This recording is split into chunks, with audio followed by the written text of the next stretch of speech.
At first, I didn't think it was real. I woke up to this blinding light, and I was transported to another place. Pluto TV! Then I heard a voice. Come with me if you want to live.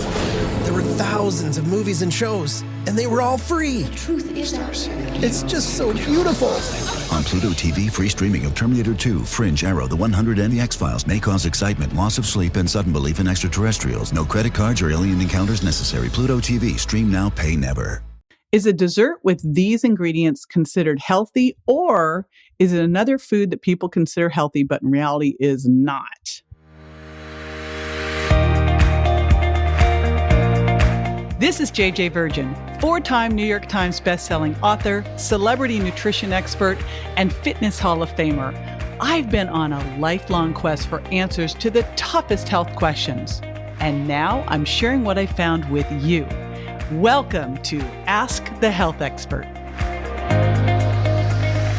Maddelena from Instagram asks, is this dessert with these ingredients considered healthy, or is it just another food that people consider healthy, but in reality, it's not? Okay, so here's what's in it. Here's what she posted. And the biggest question I want to know is, well, what the heck was that? First ingredient, almonds. Next, butter. Next, erythritol. Next, cream. Next, 90% cacao chocolate. Next, inulin. Next, water. Next, natural vanilla extract. Next, raising agent using disodium disphosphate, sodium hydrogen carbonate, and rice flour, and then stevia glycosides. Any ideas? I'll be right back with the answer.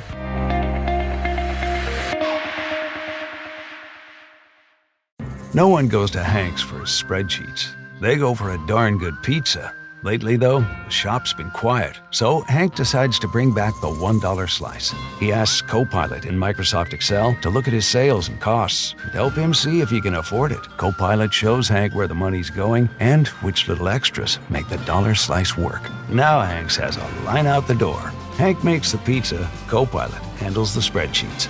Learn more at m365copilot.com/work. All right. Okay. So I so want to know what the heck this is, but I don't know what it is because she didn't tell me what it was, which I think was even kind of more fun. But let me just break this down. I think the bigger question is, how do you read a label? Now, ideally, we're using minimally processed foods. And someone asked me the other day, like, your bars are processed. Yes, we're going to use processed food, but you want to use foods that are minimally processed with ingredients that you understand and that are safe and okay to use, on the long haul, unless it's like every once a year. But even then, no artificial sweeteners, right? No artificial colorings. Get that stuff out.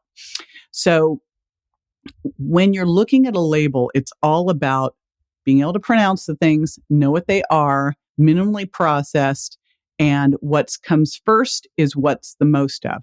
Now, I do not have the calories in here, so I don't know where the calories are coming from in terms of carbs, sugar, fat, and protein, but I can make some pretty good guesses just based on what I'm seeing here that this is super duper low sugar, because the only place really that they'd be getting a little sugar is from the natural vanilla extract that has a little invert sugar syrup and glucose syrup. But truthfully, that is 1, 2, 3, 4, 5, 6, 7. It's number 8 on the list, so it's basically irrelevant. They used erythritol and stevia to sweeten, and those are two sweeteners that I am totally cool with. So the sweeteners that I'm good with: allulose, monk fruit, also called lohango, erythritol, xylitol if you can tolerate it, and inulin can also act, and chicory can act as little sweeteners. They are prebiotics. They're good for your gut. Sometimes they can make you gassy, so you'll have to see with this one if it kind of puts you over the edge or not. But again, that inulin is number 6 on the list, and it can be great. It can be great in healing for your gut, but also prebiotics, they feed the good bacteria in your gut, but they also can make you gassy. So buyer beware. All right. So that's that. Sweeteners. So monk fruit, xylitol, erythritol, allulose, stevia, and then things like inulin, glycine, cinnamon, vanilla. Vanilla's got some natural sweet to it. So I wish they hadn't put the sugar in it, but it's so far down the list and they use so little. Not worried about it. So the big first ingredient, almonds. Awesome. Next one, butter. If you're not dairy sensitive, butter and cream are fine, but you're going to get some casein in there. So if you're dairy sensitive, this would be a no-go for you. I love the 90% cacao chocolate. That's an A. And then there's the vanilla. Here's where the issue is. And then, of course, the very end stevia. Here's where the issue is this raising agent that's got disodium disphosphate and sodium hydrogen carbonate and rice flour. Okay, so let's talk about sodium hydrogen carbonate. It's baking soda. That's all it is. I wish they could have just said baking soda, but legally they probably couldn't. Rice flour, okay. Disodium disphosphate, I went and pulled up some info on it. And really what it does is regulates the acidity of food, thickens it, stabilizes it, maintains it the proper moisture level, and can help keep oil and water-based ingredients, which would separate together. And it's used in a bunch of stuff, like everything from bakery products to ice cream, to cereal, to chewing gum, to chocolate, salt substitute soup, blah, blah, blah, blah, blah.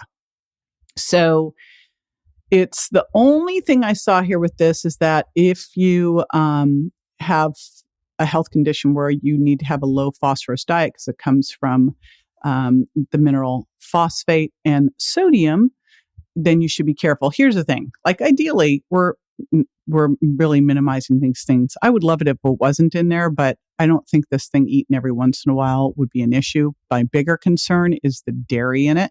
So that's what we will have to see. Okay. This is JJ with Ask the Health Expert. I do this 5 times a week, so make sure you never miss a show by going to subscribetoJJ.com.